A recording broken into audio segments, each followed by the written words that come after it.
আসসালামু আলাইকুম এভরিওয়ান, কেমন আছেন সবাই? আমার মা বলে এই যুগের মেয়েরা তাদের থেকে বেশি রান্না পারে, কারণ আমরা ইউটিউব যুগের বাচ্চা। কিন্তু আমার কাছে তো মায়ের হাতের রান্নাই সেরা মনে হয়। তাই মার কাছ থেকে শেখা একটা ইউনিক সাদা খিচুড়ি রেসিপি নিয়ে চলে আসলাম। দেরি না করে চলে যাচ্ছি রান্নায়। আমি আগে থেকে 1 পট পোলাও চাল, হাফ পট ভাজা মুগ ডাল এবং হাফ পট থেকে একটু কম মসুর ডাল একসঙ্গে মিক্স করে ভালো করে ধুয়ে নিয়েছি। তারপর সেটা একটা ঝাঁঝরে ঝরা দিয়ে রেখেছি।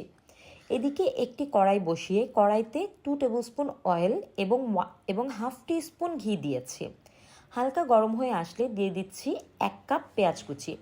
সাথে অ্যাড করব 2 টুকরো দারচিনি, 4টি গোলমরিচ, 2টি এলাচ, 2টি লবঙ্গ আর একটি তেজপাতা। তেজপাতাটা আমার মার ছাদ বাগানের। তেজপাতায় এত সুন্দর ঘ্রাণ যা বলার মতো না। যাই হোক, একটু নেড়েচেড়ে দিয়ে দিচ্ছি 1 টিস্পুন আদা বাটা এবং 1 টিস্পুন রসুন বাটা। মশলাগুলো একটু ভেজে নিব।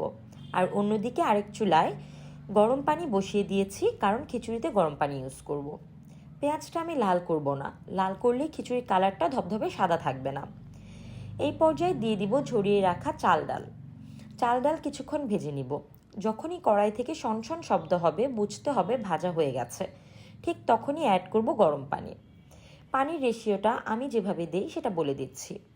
ধরুন আমার এখানে চাল এবং ডাল মিলিয়ে টোটাল 1.5 পট হয়েছে, তাই আমি পানি ইউজ করব সেই একই পটের 3 পট। আমার মা পাকা রাঁধুনি, তাই তার মাপতে হয় না, উনি আন্দাজ মতোই পানি দিয়ে দিলেন। তারপর দিয়ে দিলাম লবণ। লবণটা পারফেক্ট হয়েছে কিনা তা বোঝার জন্য আমি পানিটা টেস্ট করে দেখি। পানিতে যদি লবণ একটু বেশি মনে হয় তাহলে বুঝে নিতে হবে খিচুড়িতে পারফেক্ট হয়েছে। তারপর ঢেকে দিব এবং চুলার আঁচ থাকবে লো হিটে। 5 থেকে 7 মিনিট পর ঢাকনা তুলে খিচুড়িটা নেড়ে দিয়ে আবার ঢেকে দিব।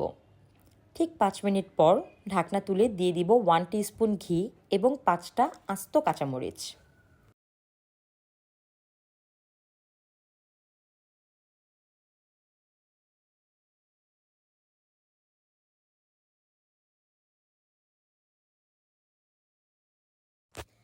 তারপর আবারও ঢেকে দিয়ে চুলা অফ করে দমে রাখবো 10 মিনিট। 10 মিনিট পর হয়ে যাবে মজাদার মায়ের হাতের সাদা খিচুড়ি।